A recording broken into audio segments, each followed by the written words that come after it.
ஹாய்ங்க. பச்சை சுண்டைக்காயில ஒரு வத்த குழம்பு எப்படி பண்ணுறதுன்னு சொல்கிறேன். இது ரொம்ப ஈஸியாக பண்ணிடலாங்க. வயிற்று புண்ணுக்கு, வாய் புண்ணுக்கெல்லாம் இது ரொம்ப நல்லதுங்க.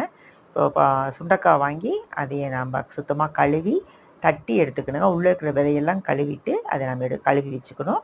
15 சின்ன வெங்காயம், ஒரு 2 தக்காளி போட்டு நல்லெண்ணெய் ஊற்றி கடுகு, வெந்தயம் போட்டு வெங்காயம், தக்காளி போட்டு நல்லா வதக்கிடுங்க. இது வதக்கின உடனே சுண்டைக்காயும் போட்டு நல்லா வதக்கிட்டு 2 ஸ்பூன் கொத்தமல்லி பவுடர், 1 ஸ்பூன் சாம்பார் பவுடர், மஞ்சத்தூள், தேவையான அளவு உப்பு சேர்த்து நல்லா வதக்கிடுங்க. இது நல்லா வதக்கிட்டு நீங்கள் புளியை கரைச்சி ஊற்றி நல்லா கொதிக்க விடுங்க.